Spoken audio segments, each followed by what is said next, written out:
The Word of God is alive and powerful, sharper than any two-edged sword, piercing even to the dividing asunder of the soul and spirit, and of the joints and the marrow, and is a critic of the thoughts and intents of the heart. All Scripture is God-breathed, and is profitable for doctrine, for reproof, for correction, for instruction in righteousness, that the man of God might be mature, thoroughly furnished unto all good works. Welcome everyone to our daily Bible study through the YouTube channel of the Balbido Evangelistic Ministry, and today we are going to continue our study on the topic that we have started to take up the other day, God's fantastic plan for mankind. This is the title of our study. Therefore, let us go right away to our routine by being filled by God the Holy Spirit through the rebound technique of 1 John 1:9. So you'll go back into fellowship with God, and God the Holy Spirit is going to control again your soul so you can understand what He is going to teach us today. But for you unbeliever, the issue you're facing is not the confession of your sins, it is faith alone, in Christ alone. Acts 16:31 says, "Believe on the Lord Jesus Christ, and thou shalt be saved." Therefore, let us pray.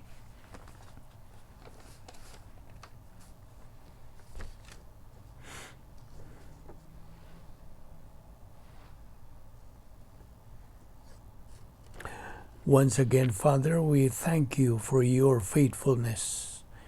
Thank you for the grace that is beyond anything we could ever ask or think. You have provided all things well for us. You have left nothing unprovided. And furthermore, you have anticipated everything that was necessary billions of years ago. And so, Father, as we continue to fellowship with you in your word, as your mercies are renewed day by day, as you have provided this portion of manna, the written word, may God the Holy Spirit enlighten us, for we ask it in Christ's name. Amen. Welcome once again to our daily Bible study. And yesterday we took this up, that there is a parallel here in the principle of appropriation. Faith is the mechanism of the acquisition of eternal life, and this results in the acquisition of eternal life. Faith in phase 2 means God imputes grace blessing to the believer in phase 2. Spiritual blessing and temporal blessing. In phase 1, faith on the Lord Jesus Christ means the newly born again believer is delivered from the lake of fire. In phase 2, faith of the faithless life means the believer is delivered to divine blessing, the byproduct of positive volition towards the Word of God. And James chapter 2 verses 14 through 26 is not describing phase 1 faith, but rather phase 2 faith, and says that if a believer has activated faith, he is automatically going to produce divine good, called in the context here as good works. If the faith is activated by positive volition, it results in the production of divine good. But if the faith is not activated by positive volition, then it is deactivated or neutralized by negative volition, resulting in the production of dead works. Therefore, There is an equation we will look in a moment. But here again is the cross, representing the point of salvation.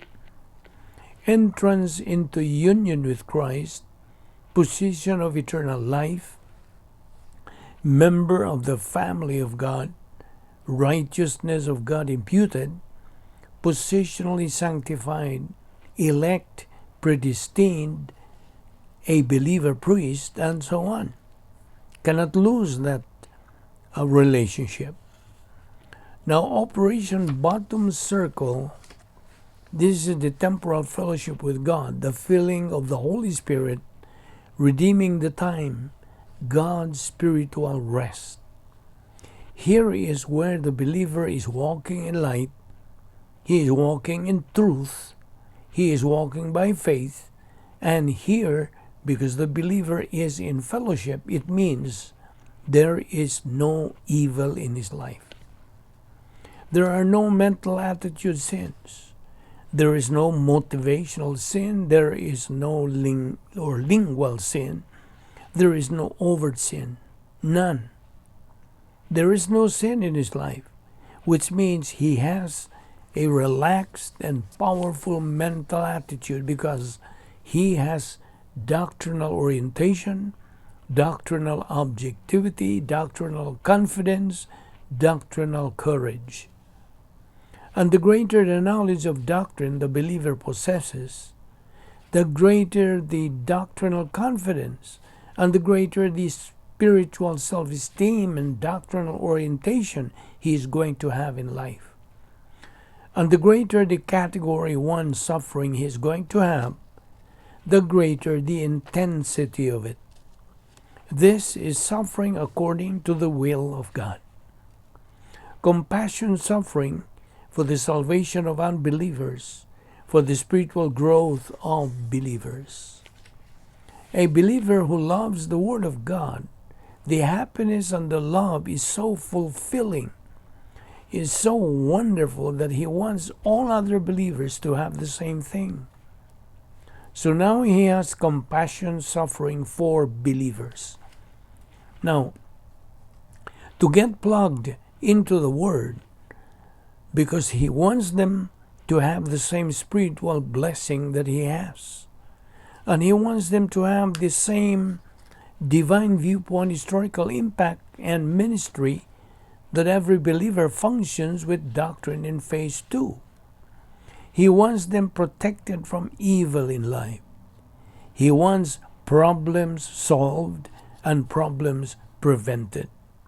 And that is compassion suffering. And God tests these believers. Sometimes he tests them with prosperity, sometimes he tests them with adversity, sometimes with both. And then there is testing or suffering that comes from the evil of others, the evil of unbelievers, the evil of reversionistic believers, the evil of Satan and the demons. But because the believer is in fellowship here, this is the branched and the vine analogy of John 15, 1 through 7. Therefore, he is productive of fruit. It is called the production of divine good.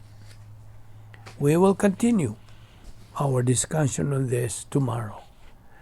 We thank you, Father, for this Bible study that we had today. May God the Holy Spirit enlighten, challenge, and motivate us as we continue taking in your precious word.